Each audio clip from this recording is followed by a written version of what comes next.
자, 우리 지난주 잠시 복습하고 또 오늘 말씀을 보도록 하겠습니다. 바울은 기적을 얼마나 많이 행했습니까? 뭐 손수건만 올려도 사람들이 벌떡벌떡 일어나죠. 뭐 떨어져 죽은 청년 유두고가 기도하니까 죽은 사람이 벌떡 일어나죠.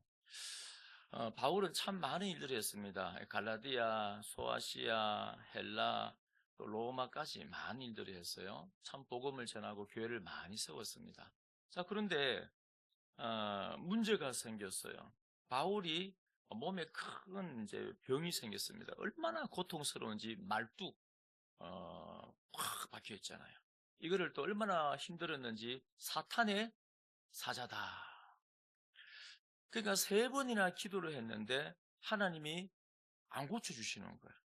얼마나 낙심이 되겠습니까? 한번 상상을 해보십시오. 그렇게 많은 일들을 했는데 이 교회 안에는 그 당시에도 마찬가지고 지금 앞으로 주님 오실 때까지 그렇습니다. 수많은 적대자들, 반대자들이 바울을 안 그래도 비난하고 있는데 자기 병을 못 고쳐요. 그러니까 막 난리가 났겠죠. 저 거짓말쟁이 자기 병도 못 고치면서 다른 데 가서 병 고쳤다 했는 거 다 거짓말이야. 바울이 얼마나 마음이 아팠겠습니까?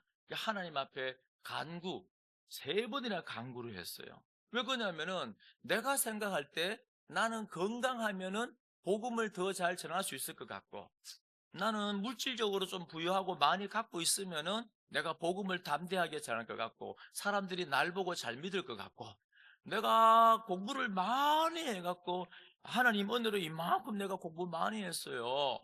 그렇게 복음 전하면은 왠지 더 복음 전할 때 능력이 있는 것 같고. 그러니까 바울이 그 많은 일들을 행했는데, 근데 그건 누구 생각입니까? 그거는 바울 생각, 나의 사람의 생각, 이 죄인의 생각이고 하나님의 계획은 전혀 다른 데 가 있었습니다. 그러니까 아무리 기도도 낫지 않아요. 마지막에 하나님이 선언을 합니다. 9절에 보시면은 고린도후서 12장 나에게 이르시기를, 이제 재판관이 뚝뚝 이게 때리면서 선언하는 것처럼 내 은혜가 네게 족하도다. 이 족하다는 말이 흘러차고 넘친다. 그러니까 나의 은혜가 네 안에 이미 흘러 넘쳐. 아니, 하나님 뭔 소리시냐고. 나는 지금 아직까지 목마른데, 나는 지금 병이 낫질 않는데, 너무너무 고통스러운데 이래가지고 어떻게 복음을 전하겠습니까? 그런데 하나님의 말씀을 아니야, 아니야, 아니야, 네가 강하다고, 너가 많이 가지고 있다고, 너가 많이 배우고 있다고 너를 통하여 하나님의 능력이 나가는 거 아니야. 나의 은혜는 지금 약한 너가 충분하게 네 안에 흐르고 있어. 이렇게 되는 거야. 그러면서 왜 그러냐면은 이는 왜냐하면 나의 능력이 약한 데서 온전하여짐이라. 그러니까 바울이 약할 때, 바울이 아플 때, 성도들이 참 아플 때, 외로울 때, 고독할 때, 때로는 참 비참하다고 느껴질 때, 나 혼자 남겨진 것 같고 내가 힘이 없다고 느껴질 때, 가진 게 없다고 느껴질 때, 그 약할 때 하나님의 능력이 완성된대요. 이거를 선언을, 최후 선언을 딱 듣고 나니까 바울이 이제는 어떻게 됩니까? 바뀌죠. 도리어 크게 기뻐함으로, 그 전까지는 하나님의 이 진리를 깨닫지 못할 때에는, 역설적인 진리를 알지 못할 때는 내가 없으니까, 내가 약하니까, 내가 아프니까 너무너무 괴롭고, 이 반대자들이 더 나를 공격하고, 내가 정말 복음을 못 전할 줄 알았는데, 그게 아니라 내가 약할 때 전능자의 놀라운 능력이 내 안에서 완성이 되어지는 거예요. 바울은 너무 기뻐갖고 여러 약한 것들을 자랑한다. 그러니까 바울이야, 하나님, 내 말 어두란 거 알죠? 야, 이게 나의 약점인 줄 알았는데 하나님의 능력이 완성되어져 가는 통로. 하나님, 내가 인간관계를 잘 못하는데, 하나님, 나 이거 잘 못하는데, 하나님, 나 돈 별로 없는데, 나 건강하지 않는데, 이거 부족한데, 근데 그 부족한 것이 이제는 뭐예요? 하나님 앞에 자랑거리가 되는 거예요. 왜요? 그 약함을 통하여, 그 부족함을 통하여서만 하나님의 능력이 완성되고, 그 약함을 통하여서 하나님의 능력이 머물기 때문에. 그래서 바울이 내가 그리스도를 위하여 약한 것들과 능력과 궁핍과 박해와 공고를 기뻐하노니, 이는 내가 약한 그때 강함이라. 아멘. 그래서 우리 모든 성도님들은 물론 우리가 아무리 많이 가지고 있어도 강자가 아니죠. 그걸로 구원받습니까? 우리가 아무리 많이 배워도 그걸로 우리 구원받는 거 아니에요. 우리가 있든지 없든지 손에 움켜잡든지 다 놓쳤든지 건강하든지 아프든지 외롭든지 사람이 많든지 일이 잘 되는 것 같든지 안 되는 것 같든지 상관없이 우리는 항상 뭡니까? 하나님이 함께 하지 아니하면 아무것도 아닌 존재, 연약한 존재입니다. 그래 우리 사랑하는 모든 성도님들은 천국 가는 그날까지 약자로 살아가시기를 축원드립니다. 그때 하나님의 능력이 우리 성도님의 삶 가운데 역사하시고 충만하게 하시고 완성해 가시는 줄로 믿으시기 바랍니다. 네, 얼마나 감사합니까? 그러니까 우리 성도님들의 삶은 실패가 있어 없어요? 없어요. 실패 같은데 더 성공이, 더 큰 성공이. 자, 그리고 오늘 말씀입니다. 오늘하고 다음 주하고는 계속 이제 시편 1편 말씀을 가지고 이제 설교를 하겠습니다. 오늘 설교 제목이 뭡니까?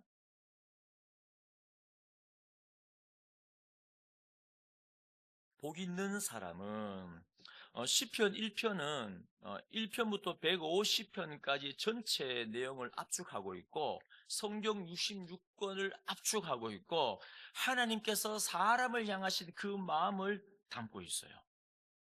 여러분, 하나님은 인생을 굽어 살핀다, 살피신다 이런 성경 많이 읽어보셨죠? 네. 사람은 사람을 볼 때 잘 몰라요. 왜 그러냐면은 아무리 자세히 봐도 24시간 같이 못 있잖아요. 아무리 자세히 봐도 생각을, 속마음을 알 수 없어요. 없죠.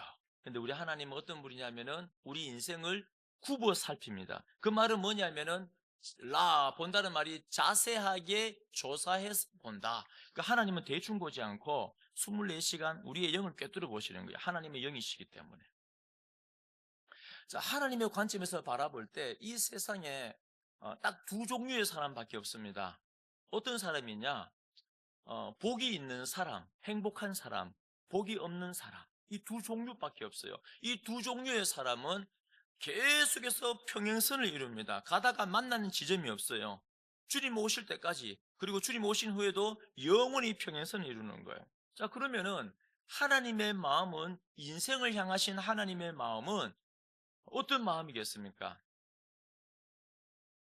자신의 형상을 따라 여러분들을 만들었는데 자신의 형상을 따라 만든 여러분들을 바라볼 때, 인생을 바라볼 때 하나님께서 어떤 마음입니까? 자녀를 바라보는 마음 아닙니까? 제가 예화를 많이 했잖아요. 하나님의 형상을 닮았다는 것은 우리가 어떤 존재입니까? 하나님의 자녀다. 제가 자주 말씀드렸잖아요. 우리 애가 좀 부족해도, 좀 모자라도, 옆집 애보다 영어 좀 못해도 제가 옆집에 가서 우리 애 바꿉시다. 그런 말 해요, 안 해요? 바꾸면 되잖아요. 옆집 애가 더 똑똑한데요. 더 비전이 있어 보이는데. 안 바꿔요. 왜 안 바꿉니까? 못나도, 공부 못해도 내 형상을 닮은 내 아기 때문에. 제일 사랑하는. 옆집에 죄송하지만 한 트럭을 갖다 줘도 안 바꿔요. 내 형상을 닮은 내 아이기 때문에. 그 말이 뭐냐면 하나님이 여러분들을 뭐 하신다고? 여러분을 하나님의 형상으로 만들었기 때문에 하나님은 여러분들을 뭐 하신다고요?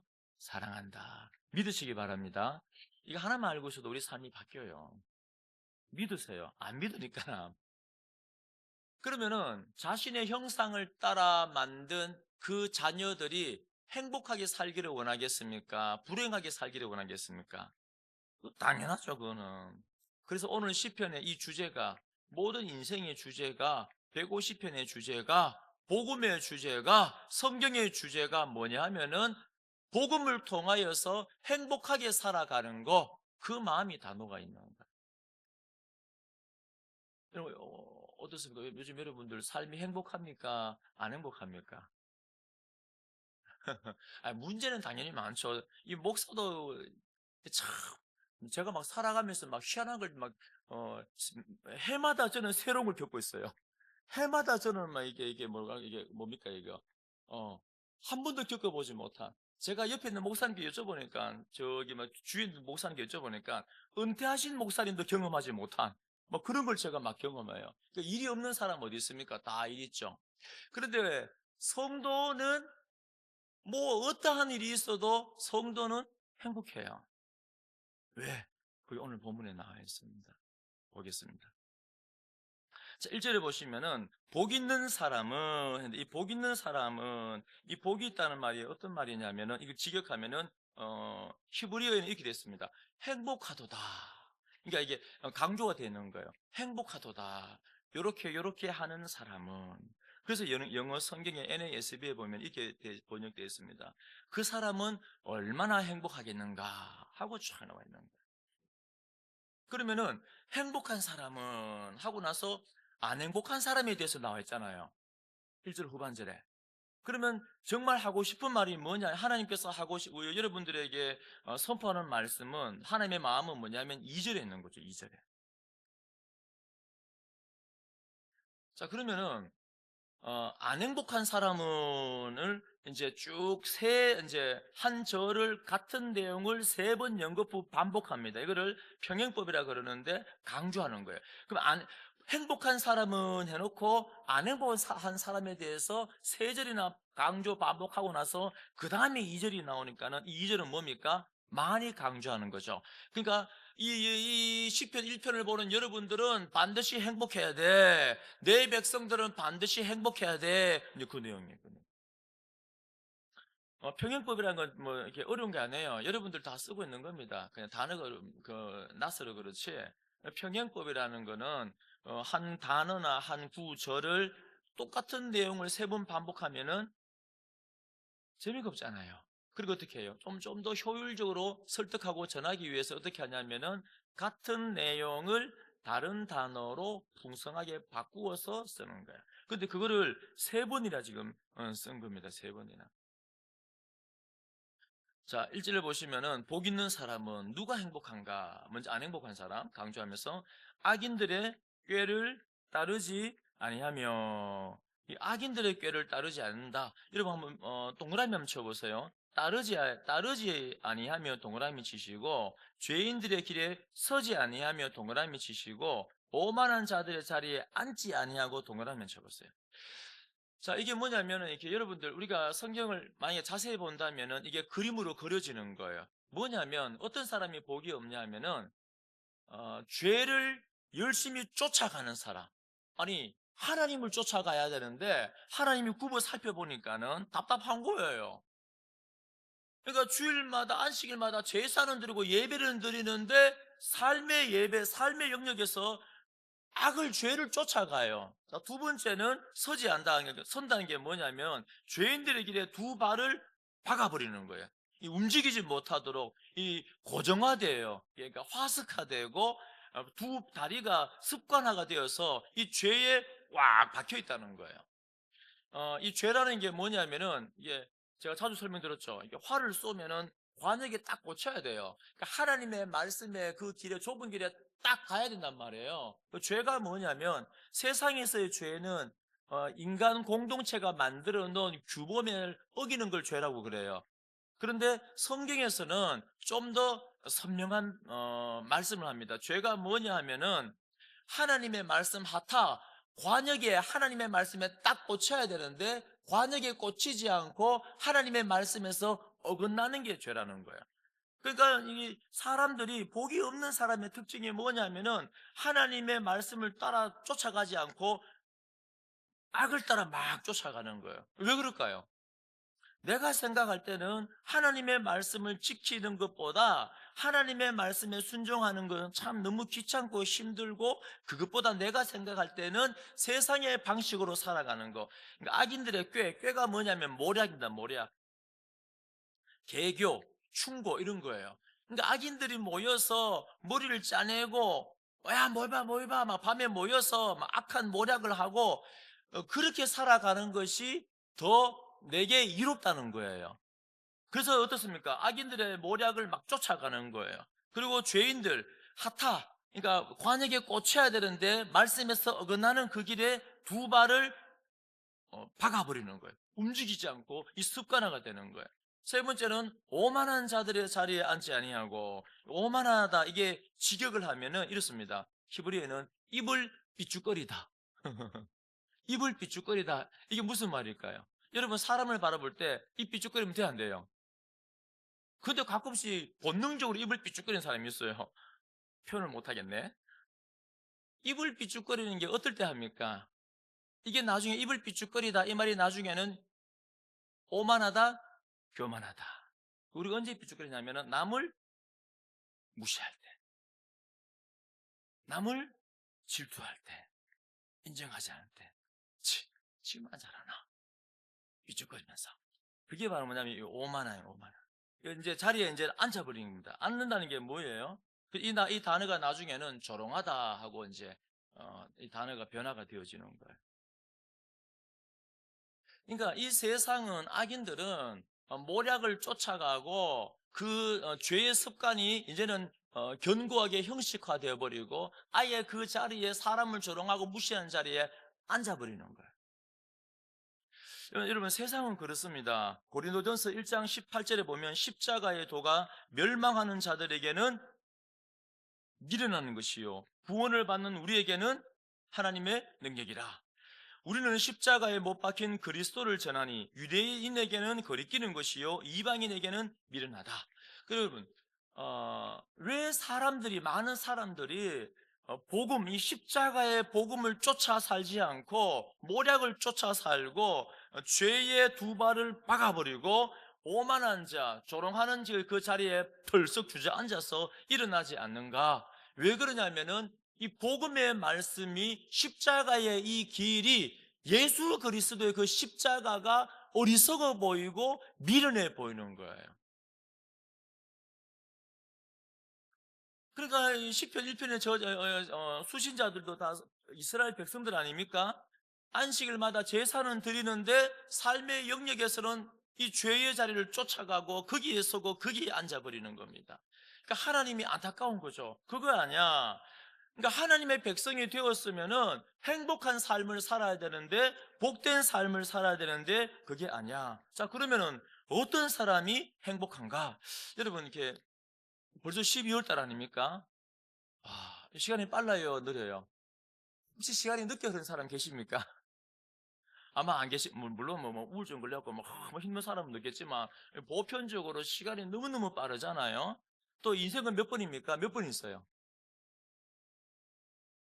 저도 막 가끔씩 뭐 타 종교에서 말하는 것처럼 막 몇 번씩, 몇백 번씩 있었으면 좋겠어요. 거짓말입니다. 그건 거짓말에 막여주는 거죠. 인생은 너무너무 짧고 한 번밖에 없어요. 제가 얼마 전에 영화를 봤는데, 그 대사 하나가 제 가슴에 깊이 들어오는 거예요. 뜨끔했습니다. 제가 정신이 번쩍 차려져요. 하나님의 말씀으로 들렸어요. 그 영화 속에 대사가, 어떤 대사가 있냐면은, 지금 하고 있는 일은, 지금 하고 있는 이 일은, 이 행위는 내세에, 현세에, 내세에 영원히 남는다. 와, 제가 그 말씀을, 하나님의 말씀을 들리는 거예요. 지금 우리가 하고 있는 이 일은, 이 행위는 현세와 내세에 영원히 남는다. 안 지워지는 거죠. 여러분, 우리가 내뱉은 말 아무도 안 들으면 없어지는 것 같죠? 안 해요. 그게 주파수로, 음파로 남아서 이 공간에 다 남아 있어요. 근데 하나님은 어때요? 그거 다 들어요. 어떤 과학자 얘기하더라고요. 나중에 과학이 발전하면 이 공간에 떠도는 음파, 여러분 라디오 어떻게 들어요? 라디오가 그 주파수로, 파동으로 지금 잡아 듣는 거잖아요. 우리의 언어도 파동으로 다 남아있단 말이에요. 세상에 없어지는 건 없어요.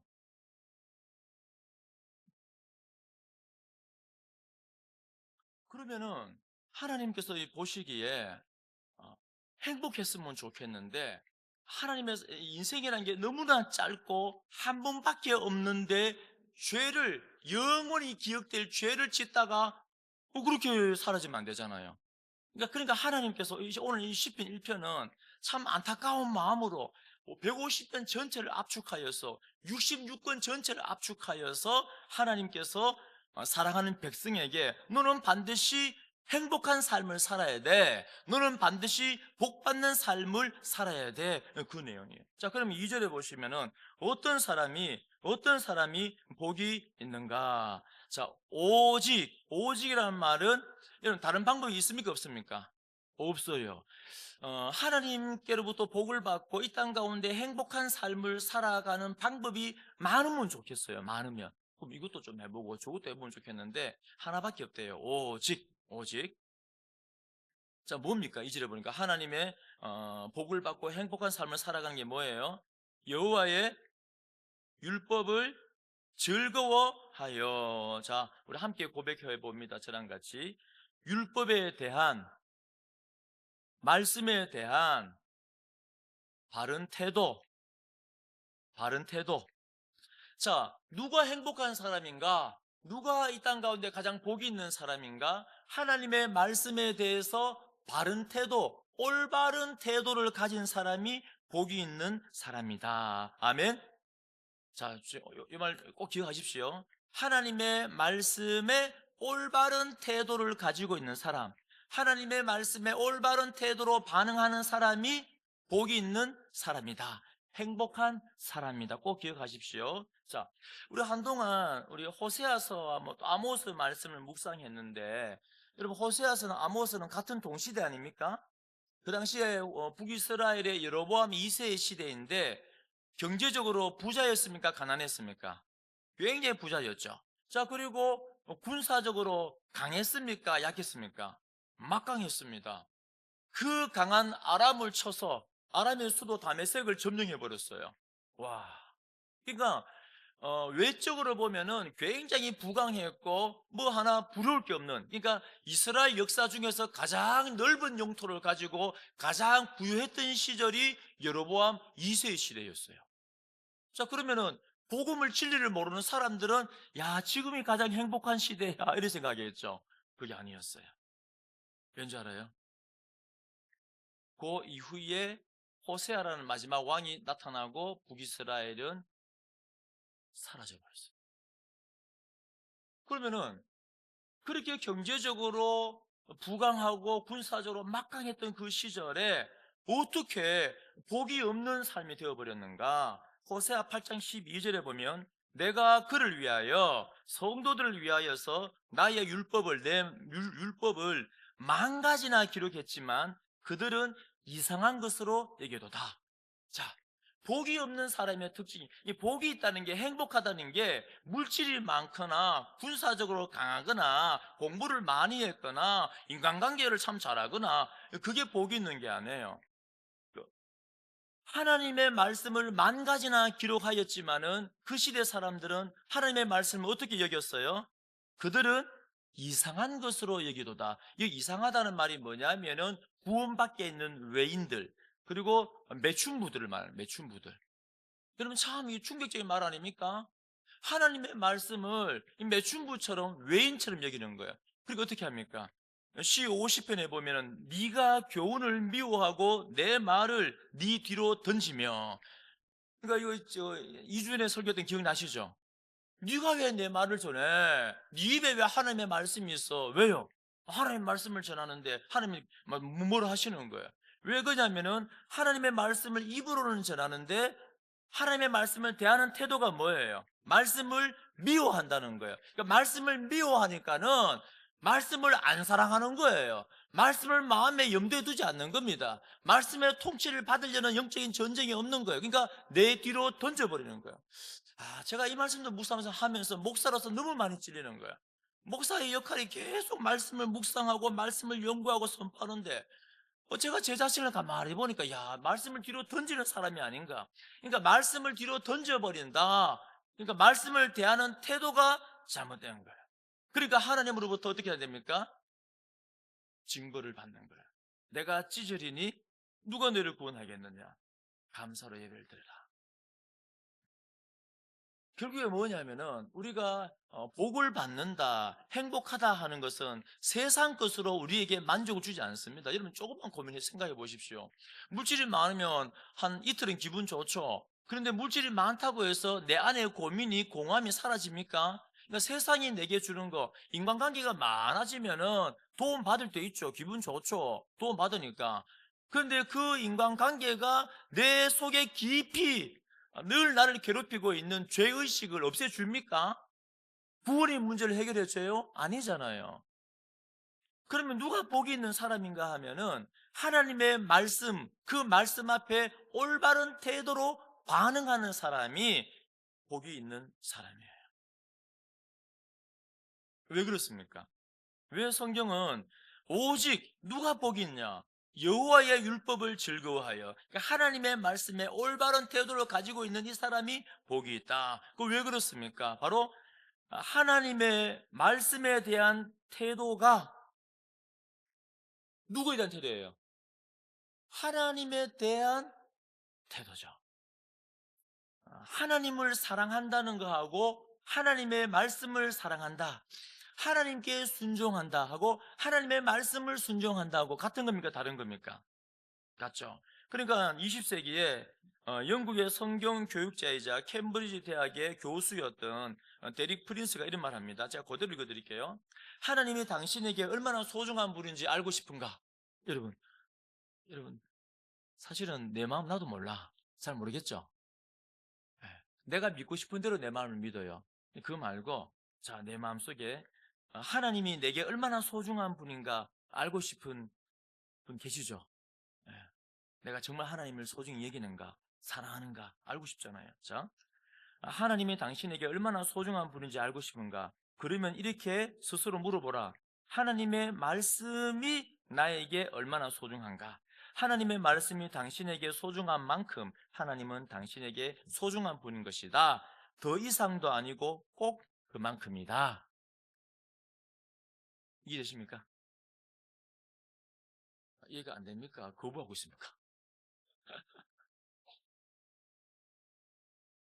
그러니까 우리가 하나님을 소중히 여기고 하나님을 사랑한다. 오늘 여기 여호와의 율법에 대한 어떤 태도입니까? 율법을 이거 즐거워한다는 것이 감사하고 기뻐하고 소망을 둔다는 거예요.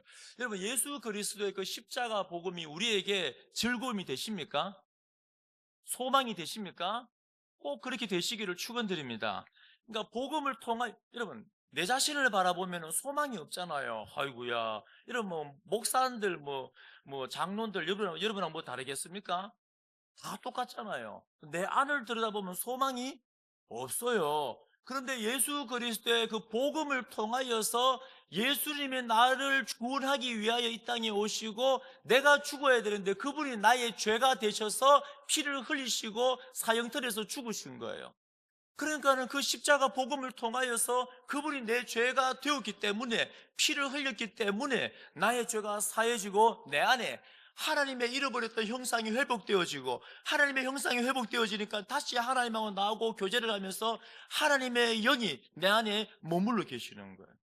그러니까 우리가 이 땅을 살아갈 때 계속해서 느끼는 게 뭐냐면, 여러분들 신앙이 성장하면 할수록, 믿음이 자라면 자랄수록, 우리가 성숙하면 성숙할수록, 성화하면 성화할수록 뭘 깨닫냐면은 내 안에는 소망이 점점점 없음을 더 선명하게 바라보게 되고, 나의 소망, 나의 기쁨, 나의 즐거움은 오직 예수 그리스도 십자가 밖에 없구나, 이거를 절실하게 깨닫게 되는 겁니다. 이게 뭐냐면은 복음에 대한 자세예요. 누가 복이 있는가? 그냥 우리가 하나님을 내가 사랑하는가? 어떨 때는 사랑하는 것 같기도 하고, 막 다 같이 모여 막 박수 칠 때는, 다 같이 모여 박수 치는 이 믿음이 내 믿음인 양 착각을 하고 막 내가 믿음이 좋은 것 같은데, 가다가 한번 어떤 일이 생기면은 화가 확 나면서 내가 하나님을 안 사랑하나? 막 헷갈린단 말이죠. 근데 헷갈릴 필요 없어요. 하나님의 말씀을 사랑하고 즐거워하는 것만큼만 내 믿음이에요. 그만큼만 하나님을 사랑하는 거예요. 그러니까 중생한 심령들은 이 복음의 은혜가 있기 때문에 하루 24시간 뭐가 있어요? 말씀이 내 양심 가운데 꽉 붙잡고 있잖아요. 그러니까 그 말씀이, 복음이 내 양심을 건드리고 내 언어를 건드리고 내 생각을 건드려서 우리는 본능적으로 확 죄를 짓고 싶어도 그 말씀이 내 양심을 또 만지고 또 고치고.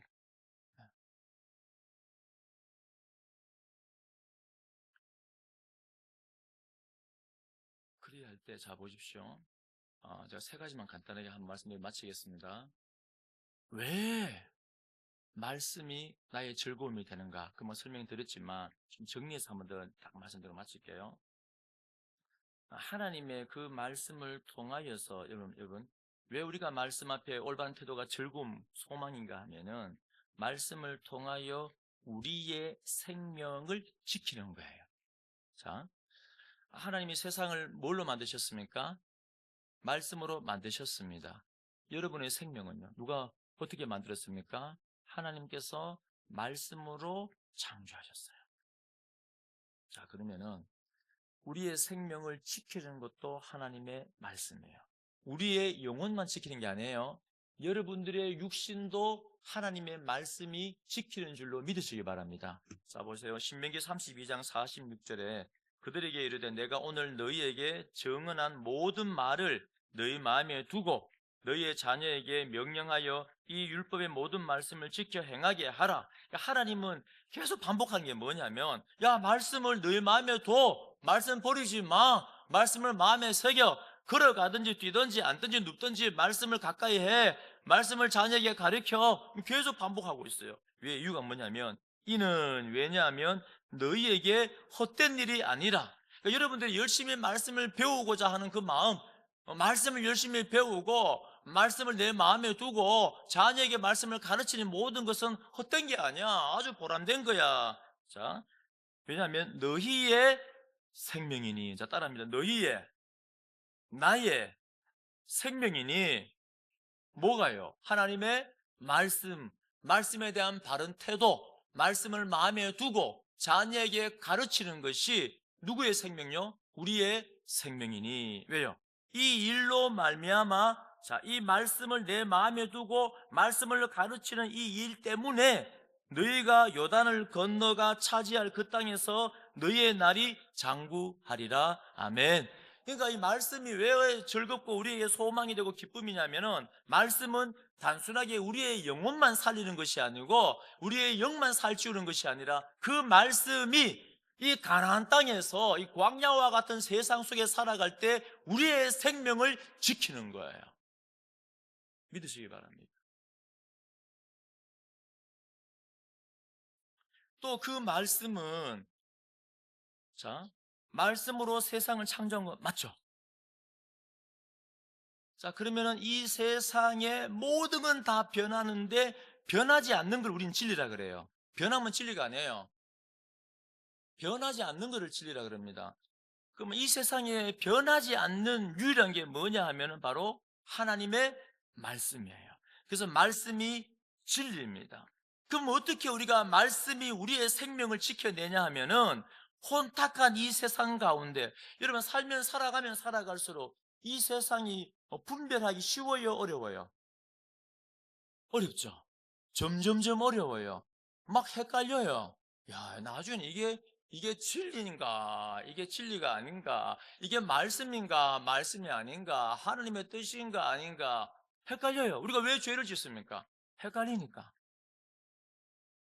그런데 헷갈리지 않고 사탄 마귀가 아무리 헷갈리게 만들어도 우리는 분별을 해서 우리의 생명을 지켜가는데, 그게 뭐냐면 바로 하나님의 진리의 말씀이에요. 그러니까 말씀이 풍성하면 진리가 우리 안에 풍성해지면은 진리를 통하여서 이 모든 것을 바라보는 거예요. 그러니까 분별이 되는 겁니다. 이 세상에 유일하게 변하지 않는 진리는 하나님의 말씀, 십자가, 복음밖에 없는 줄로 믿으시기 바랍니다.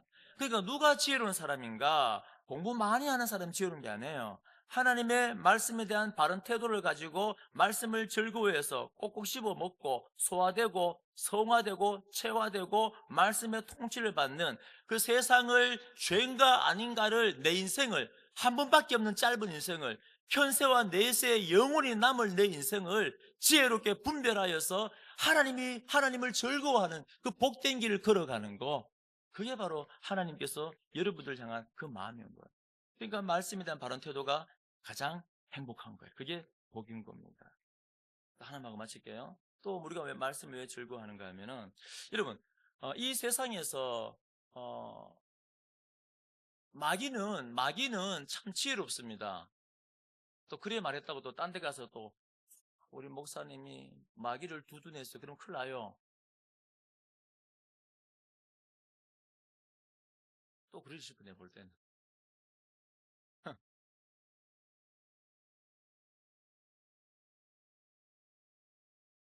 마귀는 굉장히 지혜롭습니다. 마귀도 영이잖아요. 그러니까 내가 가장 약한 것들을 너무 잘 알아요. 그래서 내가 조금만 마음에 금이 닦아 있으면 어떻게 해요? 여러분, 마음에 금이 닦아 있으면 금 가고 말아요? 그거 그냥 덫이라고 끝납니까? 안 해요. 마음에 금 간 거를 잠시만 놔두면 그 금을 마귀가 확 파고 들어와서 그냥 부셔버리고 확 들어버려요. 많이 경험하시죠? 그러니까 마귀는 지혜롭습니다. 우리의 약한 부위를 가장 잘 알아요. 잘 압니다. 그런데 유일하게 우리가 마귀를 대적할 수 있는 무기가 딱 하나가 있습니다. 그게 뭡니까? 예, 성령께서 주셨어요. 성령의 검, 곧 하나님의 말씀을 가지라. 요한일서 2장 14절 보면 하반절에 청년들아 내가 너희에게 쓴 것은 너희가 강하고 하나님의 말씀이 너희 안에 거하시며 너희가 흉악한 자를 이겼습니다. 아멘. 무슨 말이냐면 하나님의 말씀이 네 안에 있으니까는 너는 강해서 너가 흉악한 자를 이겼어 이 말이에요. 우리가 어떻게 흉악한 자를 이기면, 이 흉악한 자는 마귀겠죠. 사탄이겠죠. 우리가 어떻게 흉악한 자를 이겨요? 우리가 무기가 어디 있습니까? 하나님의 말씀이 내 안에 있으면 내가 강하고 흉악한 자를 이겼습니다. 아멘. 그래서 우리의 생명을 지키고 세상을 분별하여서 우리의 생명을 지키며 마귀와 싸워서 양날선 검과 같은 예리한 말씀으로 사탄을 흉악한 자를 무찔러서 내 생명을 지켜서, 그래서 우리는 하나님의 이 말씀에 대한 올바른 태도, 말씀에 대한 사모함, 간절히 사모함, 즐거워함, 소망을 둔 그 삶을 살아갑니다. 그래서 우리는 천국 가는 그날까지 환경과는 상관없어요. 환경을 뛰어넘어서 하나님 앞에서 행복하게 살아가는 겁니다. 사랑하는 우리 모든 성도님들, 천국 가는 그날까지 말씀에 대한 올바른 태도를 회복하여서, 제가 아까 그만큼이 우리 신앙이라 그랬잖아요. 예, 이만큼 변화되어서 여러분들 주님 나라 가는 그날까지 행복하게 복되게 살아가시기를 축원드립니다.